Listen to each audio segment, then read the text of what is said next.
கர்த்தருடைய பரிசுத்தமுள்ள நாமத்திற்கு மகிமை உண்டாவதாக. கர்த்தர் தாமே இந்த வேலையை ஆசீர்வதிப்பாராக. ஆண்டவராகிய இயேசு கிறிஸ்து ஏன் இந்த பூமிக்கு வந்தார், இயேசு எதற்காக இந்த பூலோகத்தில் வந்தார் என்பதை குறித்து அனைவருக்கு இன்னும் சில பேருக்கு தெரியாது, இன்னும் விளக்கமாக தெரியாது, சில பேர் மறந்துட்டு இருப்பாங்க. ஆண்டவராகிய இயேசு கிறிஸ்து கர்த்தருக்கு ஸ்தோத்திரம், தீர்க்க தரிசனாலே உரைக்கப்பட்டது நிறைவேறும்படி ஆண்டவராகிய இயேசு கிறிஸ்து வந்தார்.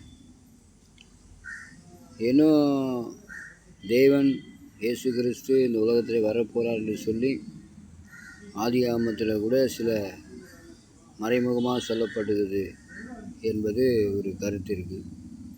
என்றாலும் வெளிப்படையாக இயேசு கிறிஸ்து ஏசாயா தீர்க்கதரிசி மூலியமாக இந்த பூலோகத்துக்கு மனுஷன் செய்த தவறுகளுக்காகவும் பிழைகளுக்காகவும் பிரயாசித்தம் செய்து ஒரு பாவ மன்னிப்பை உண்டு பண்ண போகிறார், உண்டு செய்ய போகிறார் என்பதை குறித்து இதெல்லாம் நிறைய பேருக்கு தெரியல. ஏதோ இயேசு வந்தார், அவர் ஒரு மகான், அவர் ஒரு மகான் அப்படின்னு நினச்சிக்கிறாங்க. தீர்க்கதரிசி மூலியமாக உரைக்கப்பட்டு நிறைவேறும்படியாக இயேசு கிறிஸ்து உலகத்தில் வந்தார். சர்வலோகத்தின் பாவத்தை சுமந்து தீர்த்து தியாகம் செய்து அந்த பாவ மன்னிப்பை உண்டு பண்ணி வைக்கும்படியாக இயேசு கிறிஸ்து வந்தார். கர்த்தருக்கு ஸ்தோத்திரம். 33 வருடங்கள் இந்த உலகத்தில் வாழ்ந்தார் என்பதை குறித்து சொல்லப்படுகிறது.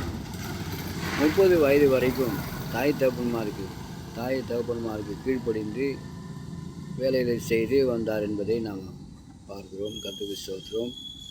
ஆகவே அருமையானவர்களே, இயேசு கிறிஸ்து நமக்காகவும் மாத்திரம் இல்லை, உலகத்தை வாழ்கிற ஒவ்வொரு மனுஷனுக்காகவும், மனுஷனுடைய தவறுகள்